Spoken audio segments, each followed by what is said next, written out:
اعوذ باللہ من الشیطان الرجیم، بسم اللہ الرحمن الرحیم۔ السلام علیکم ورحمۃ اللہ وبرکاتہ۔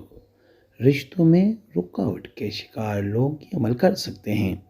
عمل یہ ہے 568 بار یا اللہ یا قادروں کا ورد کریں گے۔ نوٹ: اس ورد کے دوران تیز بولنے سے پرہیز کریں گے۔ نوٹ: یہ عمل آج بعد از نماز عصر تک کر سکتے ہیں۔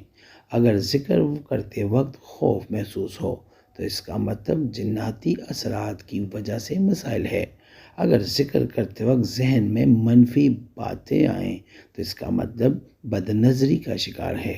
اگر ذکر کرتے وقت بار بار دماغ کے وزن بڑھے تو اس کا مطلب زیادہ بولنے کی وجہ سے ان مسائل کا شکار ہے۔ یہ ساری کیفیات اپنی دعا میں شامل کریں گے۔ جو لوگ بے اولادی اور رزق کی قلت کا شکار ہے وہ سب بھی یہ عمل کر سکتے ہیں۔ اس ماہ مقدسہ میں زیادہ سے زیادہ درود شریف پڑھا کرے، کیونکہ یہ ماہ مقدسہ میرے اور آپ کی کریم آقا کی ولادت کا ماہ مقدسہ ہے۔ ہمارے بزرگوں نے جن درود کا ہم میں اس مہینے میں تاکید کی ہے وہ درود شریف ہے: صلی اللہ علی حبیبہ محمد وآلہ وصحبہ وبارک وسلم۔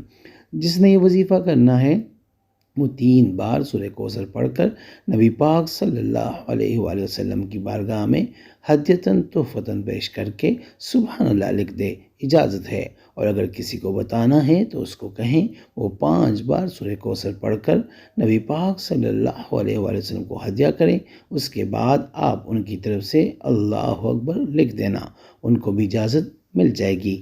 جب یہ ویڈیو آپ جس دن دیکھیں اس دن عصر تک یہ آپ پڑھ سکتے ہیں، یہ وظیفہ آپ کر سکتے ہیں۔ استخارہ فی سبیل اللہ کے لیے آپ ہم سے رابطہ کر سکتے ہیں۔ طریقہ یہ ہے کہ اپنا نام، اپنی والدہ کا نام کمنٹ میں لکھیں اور جس مقصد کے لیے استخارہ کرنا چاہتے ہیں وہ مقصد لازمی مینشن کریں۔ انشاءاللہ 24 گھنٹے میں ہم استخارہ کر کے آپ سے رابطہ کریں گے، اور اگر کوئی مسئلہ ہوا تو انشاءاللہ ہم رہنمائی بھی کریں گے۔ امید کرتا ہوں آج کی ویڈیو آپ کو پسند آئی ہوگی۔ اگر پسند آئی ہے تو براہ مہربانی اس کو لائک کریں، شیئر کریں تاکہ دوسرے بھی اس سے فائدہ اٹھا سکیں، اور ہمارے چینل کو بھی لازمی سبسکرائب کریں اور بیل آئیکن کو کلک کریں تاکہ ہماری ہر نئی آنے والی ویڈیو کا نوٹیفیکیشن آپ کو بر وقت مل سکے۔ جزاک اللہ۔